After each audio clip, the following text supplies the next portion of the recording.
The air hung heavy, thick with unspoken tension. Sarah stood frozen, her husband's phone clutched in her hand like a ticking time bomb. Her heart pounded against her ribs, a frantic drumbeat against the silence of their bedroom. On the screen, a message glowed, its words burning into her soul. "I can't wait to see you again, my love." Not meant for her. She hadn't meant to look. It was a reflex, a knee-jerk reaction to his suspiciously guarded behavior.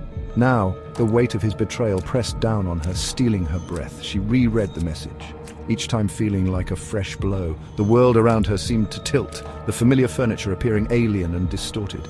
Whispering to herself, How long? How long had he been living this lie, wearing his wedding ring like a costume? A choked sob escaped her lips as a wave of nausea washed over her. The man she loved, the man she had built her life with, had shattered her world with a single text. John walked through the door, oblivious to the storm brewing within their home. Honey, I'm back. His voice cheerful, disgustingly normal. Sarah stood in the living room, her back rigid, phone gripped so tightly her knuckles had turned white. We need to talk, she said, her voice a low, trembling whisper. He knew. She saw it in the way his smile faltered, in the flicker of fear that darted across his eyes. What's wrong? He asked, his voice strained. The mask was slipping, the charade crumbling. Who is she? Sarah's voice, though quiet, echoed in the silence of the room. Sarah, I can explain. He stammered, reaching for her, but she recoiled as if burned. The look of hurt in his eyes fueled her anger. Explain what, John? How long you've been lying to me? How long you've been betraying our vows? Her voice cracked, tears threatening to spill.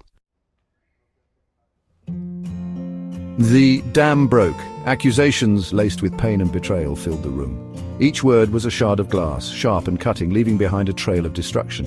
John, his face ashen, crumbled under the weight of his guilt. He offered apologies, excuses, pleas for understanding, but they were empty words, hollow echoes in the face of her shattered heart. Don't you dare try to justify this. You made a choice, John. You chose her over me, over us.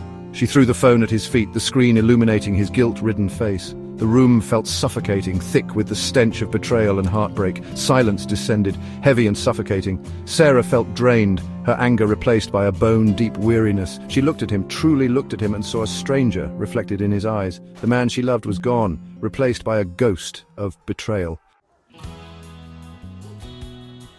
"Get out!" she whispered, her voice devoid of emotion, hollowed out by the storm that had just ravaged her soul. John remained rooted to the spot, his face etched with remorse. Sarah, please. He began, but she cut him off with a look. I don't want to hear it, just go. He left, the closing of the door echoing the finality of their situation. Sarah sank onto the floor, the weight of his betrayal crushing her. Around her, the remnants of their life together mocked her with their normalcy. She didn't know what the future held, what pieces of herself she could salvage from the wreckage. One thing was certain, she would survive.